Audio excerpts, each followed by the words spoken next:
खबर रानीखेत से है। पाखुड़ा क्षेत्र के जंगल में आग की खबर है, जहां धू धू करके पाखुड़ा इलाके के जंगल जल रहे हैं। वन विभाग की कार्यशैली पर सवाल भी उठ रहे हैं। फायर सीजन के शुरू होने पर भी फायर वॉचर नहीं है, क्रूज स्टेशन बनाने के दावे भी हवा हवाई हैं। ऐसे में इन सब का खामियाजा प्रकृति के इस नुकसान के तौर पर देखा जा रहा है, वन संपदा के नुकसान के तौर पर देखा जा रहा है।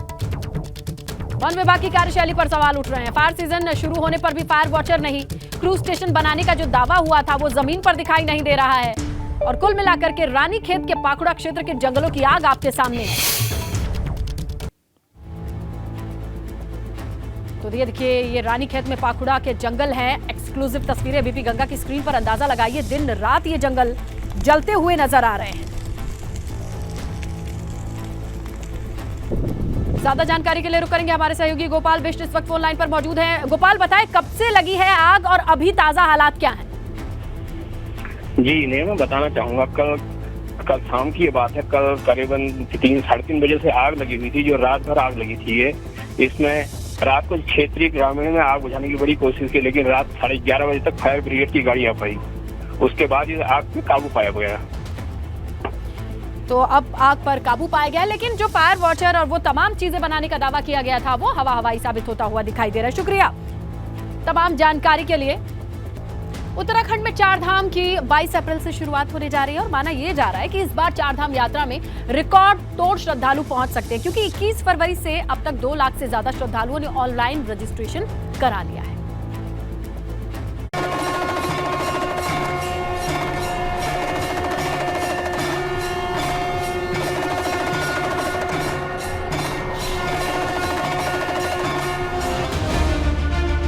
उत्तराखंड में 22 अप्रैल से चारधाम यात्रा की शुरुआत हो रही है। इस बार यात्रा में भारी संख्या में श्रद्धालुओं के आने की संभावना है, जिसके लिए शासन प्रशासन ने युद्ध स्तर पर तैयारी शुरू कर दी है। चारधाम यात्रा के लिए रजिस्ट्रेशन 21 फरवरी से ही शुरू हो गया था। ऑनलाइन रजिस्ट्रेशन की प्रक्रिया के बाद से अब तक 2 लाख से ज्यादा श्रद्धालु रजिस्ट्रेशन करा चुके हैं। सबसे ज्यादा श्रद्धालुओं ने रजिस्ट्रेशन केदारनाथ धाम के लिए कराया है। केदारनाथ धाम के लिए 1,13,000 श्रद्धालुओं ने रजिस्ट्रेशन कराया है, जबकि बद्रीनाथ धाम के लिए 92,000 श्रद्धालुओं ने रजिस्ट्रेशन कराया है। वहीं गंगोत्री और यमुनोत्री धाम के कपाट खुलने की तिथि तय होने के बाद ही दोनों धाम के लिए रजिस्ट्रेशन की प्रक्रिया शुरू होगी। इसके साथ ही इस बार चारधाम यात्रा के दौरान शासन की ओर से कुछ और व्यवस्था की गई है, वो भी जान लीजिए।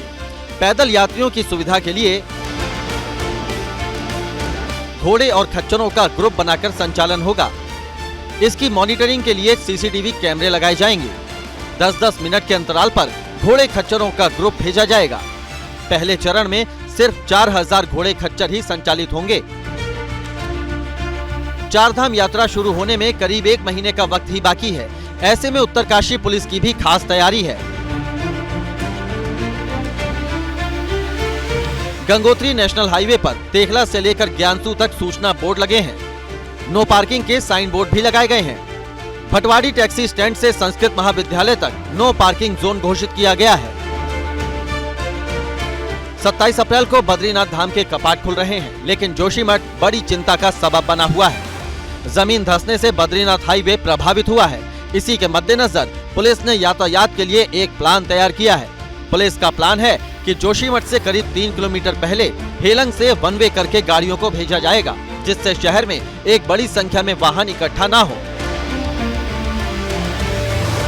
यातायात को व्यवस्थित करके उसके कम करने का प्रयास करेंगे। जैसे जोशीमठ पहुंचने से पहले 2-2.5 किलोमीटर पहले हेलंग की चढ़ाई के बाद काफ़ी चौड़ी जगह है, तो वहाँ हम देखेंगे जोशीमठ कस्बा में यदि वाहन बहुत अधिक है तो हम एक तरफ से निकालेंगे। पहले मारवाड़ी की तरफ से हेलंग की ओर आने वाले वाहनों को उनको निकालेंगे, फिर उसके बाद जो है वहाँ मारवाड़ी में रोक करके हम लोग यहाँ हेलंग से गाड़ियों को भेजेंगे। एक ये हमारा अल्टरनेट व्यवस्था है। चारधाम यात्रा के लिए शासन प्रशासन की बड़ी तैयारी है और इस बार श्रद्धालुओं का उत्साह भी चरम पर है। बस इंतजार 22 अप्रैल का है। सरकार का पूरा जोर इसी बात पर है कि करोड़ों श्रद्धालुओं की आस्था का केंद्र चारधाम यात्रा सुचारू रूप से संचालित हो। Bureau report, ABP Ganga. Joshimath में जमीन धंसने के मामले को लेकर राष्ट्रीय जल विज्ञान संस्थान रुड़की के वैज्ञानिकों ने राज्य सरकार को रिपोर्ट सौंप दी है। पानी के नमूनों की जांच में सामने आया है कि जमीन धंसने की वजह प्राकृतिक है।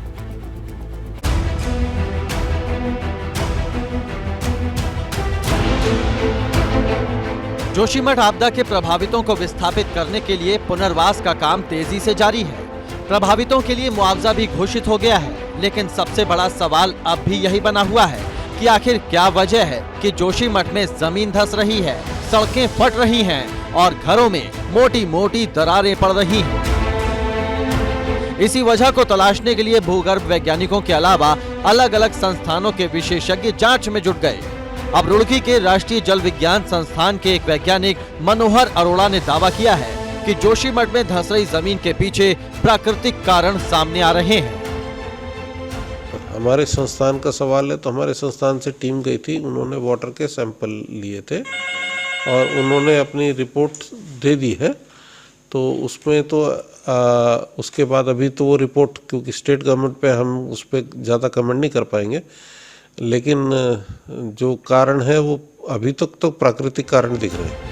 इसके साथ ही संस्थान के वैज्ञानिक मनोहर अरोड़ा का दावा है कि पहाड़ों में पानी को अगर नहीं रोकेंगे और सीधे सीधे जाने देंगे तो रिचार्ज एरिया में डेवलपमेंट करने में दिक्कत तो आएंगी ही। तो जब भी अनसस्टेन डेवलपमेंट होगा और जब भी यदि वर्षा को हम पानी को सीधे सीधे जाने देंगे, रोकेंगे नहीं, रिचार्ज एरियाज में अपने डेवलपमेंट करेंगे, तो ये दिक्कतें आती हैं। जोशीमठ में भूगर्भ वैज्ञानिकों के अलावा रुड़की IIT और राष्ट्रीय जल विज्ञान संस्थान के वैज्ञानिक भी जमीन धंसने और घरों में दरारों की जांच के लिए पहुंचे। रुड़की NIH के वैज्ञानिकों की एक टीम जोशीमठ में नमूनों की जांच के लिए पहुंची थी, जिसमें पानी के नमूनों की जांच रिपोर्ट सामने आ गई है। रिपोर्ट में जमीन धंसने के पीछे प्राकृतिक कारण बताया जा रहा है। ये रिपोर्ट NIH ने राज्य सरकार को भेज दी है। जोशीमठ से रणजीत रावत के साथ रुड़की से ABP गंगा के लिए विनीत त्यागी की रिपोर्ट। पौड़ी में गर्मी की शुरुआत के साथ ही जंगलों में आग की घटनाएं शुरू हो गई हैं। पौड़ी के चौमा सुधार और ग्याड़ी गांव में जंगलों में भीषण आग लगी। आग आवासीय भवनों के करीब तक पहुंच गई। इसके बाद ग्रामीणों ने इसकी जानकारी प्रशासन को दी। इसके बाद खुद उप जिलाधिकारी सत पुलिस संदीप कुमार मौके पर पहुंचे। बहुत मशक्कत के बाद जंगल में लगी इस आग पर काबू पाया गया।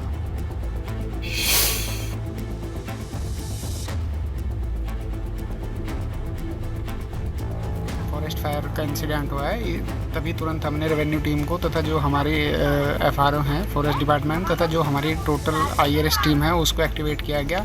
तुरंत ही मौके पर पहुंचे। अभी आग पर पूर्ण रूप से कंट्रोल कर लिया गया है, जिसमें जो ग्रामीण हैं उन्होंने काफ़ी अच्छी भूमिका निभाई है।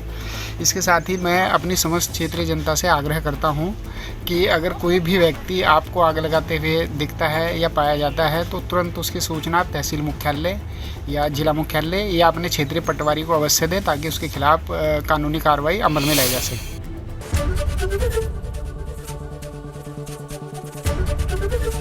ABP गंगा, खबर आपकी, जुबान आपकी।